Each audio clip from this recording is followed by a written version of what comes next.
You're checking in with the doctor for your daily fantasy football update. Oh, yeah. The best thoughts, opinions, advice, and random fantasy talk in the biz. You heard the man. So here he is, your host of Doc's Office, Dr. Fantasy himself, Jordan Jaika.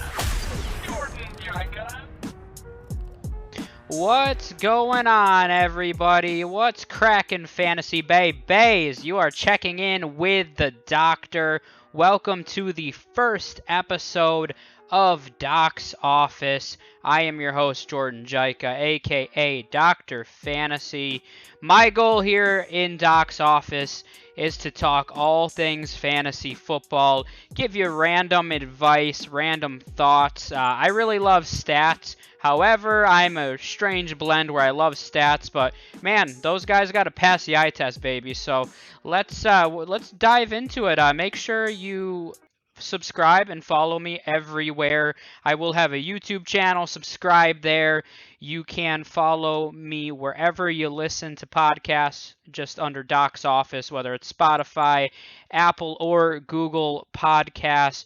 Or go to the Russian black market and see Victor. He also has the goods. So go ahead, check it out. Make sure you subscribe everywhere. You can follow me on Twitter at Dr. Fantasy Sports as well. By the way, my goal here is to keep this quick and short and to the point. 5 to 10 minute videos every single morning.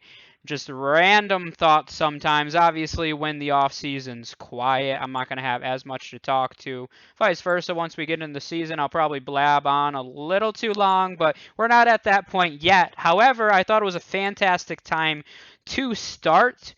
It is draft week, baby, so we are officially starting the fantasy football off season. I know you're probably in a dynasty league where people aren't very active in the off season, or maybe only a few owners are, or maybe you're a lucky owner and you are in one of those leagues where people are dedicated and wild all year wrong. So congratulations if you're one of those folks, but I know a lot of leagues aren't like that. So I think it's a good time to start talking fantasy football. One of my favorite things, and we'll get into some draft content a little later in the week as we get closer. We did quite a bit of draft content last year, and the Fantasy Mafia page, which is the page I am associated with, and also we have a Facebook group that you should go check out, the Fantasy Hotspot. We have a few hundred people there, keeping that baby growing. But one of my favorite parts about the off season is people overreacting and people going absolutely bonkers and nuts. You'll especially see it when we get into training camp. And I don't want to ever pick on anybody, but I've done some podcasts where people, if somebody stubs their toe, they may have had a first-round ADP, but let me tell you, that stub toe, it's really going to linger on because everybody becomes a doctor. Everybody is a statistician when it comes to a lawsuit. Everybody becomes an attorney all of a sudden. So, don't overreact to those situations. And that's kind of the theme of what I want to talk about here. But really, let's talk about Deshaun Watson a little bit. Why not? Let's kick it off with Deshaun Watson's fantasy value. Haven't really gotten to talk about this. I'm not really looking to talk about the legal proceeding. One of the things that I think is absolutely hilarious when things like this happen is if you go through Twitter feeds, Instagram, Facebook, there's apparently a lot of lawyers in society and apparently a lot of people that are privy to the details of this case, because when I'm scrolling through Facebook, everybody has that law degree, baby. So, to me, like I said, I don't want to dive too far into it, but money is power, folks. That's kind of the reality of the society that we live in. Deshaun Watson is a guy with a lot of money, and he has a lot of power with that money. So if these don't become criminal in nature, he's probably going to be fine at the end of the day. And I'm not saying that's right. I'm not saying that's wrong. May he miss a few games this year if it does become a criminal proceeding? I mean, possibly. It's possible the NFL let the justice system play out. Usually Roger Goodell, whatever everyone thinks should happen, Roger Goodell will do the opposite. So as of right now, everybody thinks Deshaun Watson needs to be placed on the exempt list, get the guy out of the NFL. So he'll probably play all 16 games if we're being real about it this year. So, but the kind of the theme here is, people are overreacting to a wild point, and my philosophy in trading has been very simple throughout the course of time. You buy low, you sell high, folks. And Deshaun Watson, since he's come into the NFL, is top 5 in fantasy points. This guy doesn't get the respect. I've talked about this time and time again. But that is the reality. Is this guy's a top 5 fantasy asset? I don't care who comes into the league. I mean, we're a lot more quarterback heavy than we have been in the past. You have a lot more mobile quarterbacks entering the league, which does give Deshaun Watson a run for his money. But this guy has been consistent no matter what his weapons are. So, he's a top 5 asset. So as of right now, though, I'm in some dynasty leagues where I see people selling really low. They say, I don't want anything to do with this guy. Maybe it's for personal reasons. That's fine. There's nothing wrong with that. But the reality is, I can't see Deshaun Watson's value getting any lower until he is physically out of the NFL. That's the reality for me.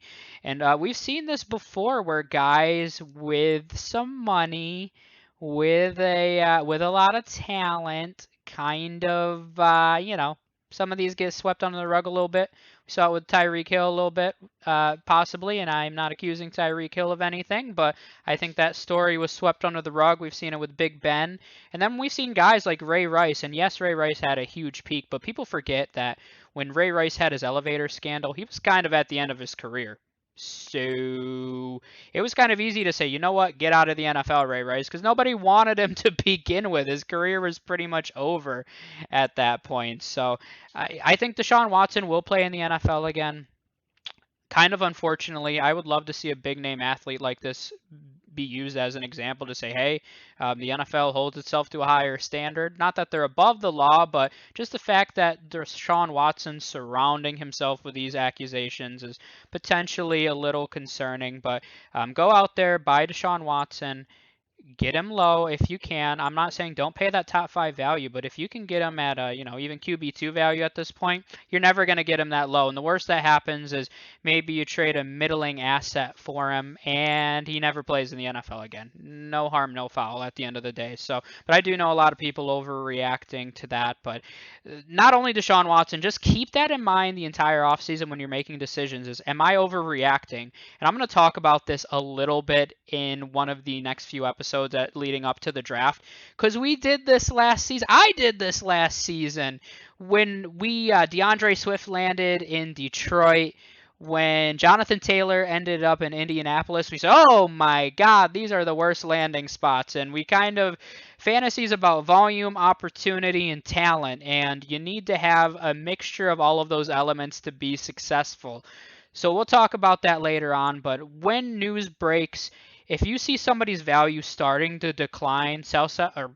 No, do not sell. I mean, you can sell. There's going to be people out there overreacting. Take advantage of that. I mean, it's similar to when you're gambling. I gamble a lot. You got to take the emotions out of it. Sorry, Rye Dog. I know Rye Dog's out there. He loves his boy George Kittle. Nothing wrong with George Kittle, so it's not a great example, but I'm not a guy that has my boys in fantasy. I want to win. I'm about winning championships, baby. So you got to sell high and buy low. And that's the theme here as you're making decisions. If somebody stubs their toe, don't overreact and let their ADP slip 5 rounds because of it.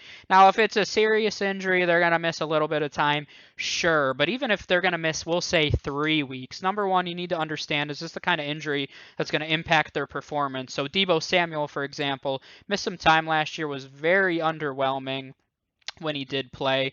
So that's the kind of injury. It takes a little longer. I think Deebo could bounce back this year because he's had an adequate time. And some medical research has shown foot injuries like that are known to heal over time. But having some of that additional knowledge is really, really beneficial. So when you're making a decision, make sure you understand all angles of what's potentially happening now and what could happen in the future. And I think that's kind of the case here with Deshaun Watson, is if you're like me where you think he could play in the NFL again, because our society's kind of messed up, if you want to get real about it. Not trying to get real about it right now, but I just did anyway. So if you're one of those people, buy low on him, check out your league. I call it a temperature check. talk to people, say, hey, what do you think of Deshaun Watson right now? Say, hey, I'm going to hold on to him. I don't really want to sell him low right now. I might as well hold on to him and see what can happen. But other people are going to say, yep, take him. I hate the guy. He's a scumbag. I don't want nothing to do with him. And if that's the case, if you're cool with it, buy low on him. But as we roll in, and this is really, like I said, the unofficial start of the fantasy season. Once the draft kicks off, more trades are happening. Rookie drafts are going to happen. We're starting to get into some warmer climate here on the East Coast. So we're starting to think about warmer weather sports like baseball and football. So we'll talk about overreacting a ton as we move along throughout the off season. But thank you guys for tuning in. This was a little longer than I intended it to be, just because it was the first episode. But I appreciate you guys tuning in. Like I said, make sure you subscribe on YouTube. Check me out on audio wherever you're listening to podcasts. I'm going to be launching a TikTok later on. Make sure you follow me on Twitter at Dr. Fantasy Sports. If you have any notes, anything that you want to talk about, any trades, I want to bring all of that up here on my videos. So shoot me a DM, post it in the Fantasy Hotspot, whatever you're comfortable with. But appreciate the support, guys. Looking forward to many episodes in the future. Peace out, Girl Scouts. We'll see you for some more fantasy talk next time.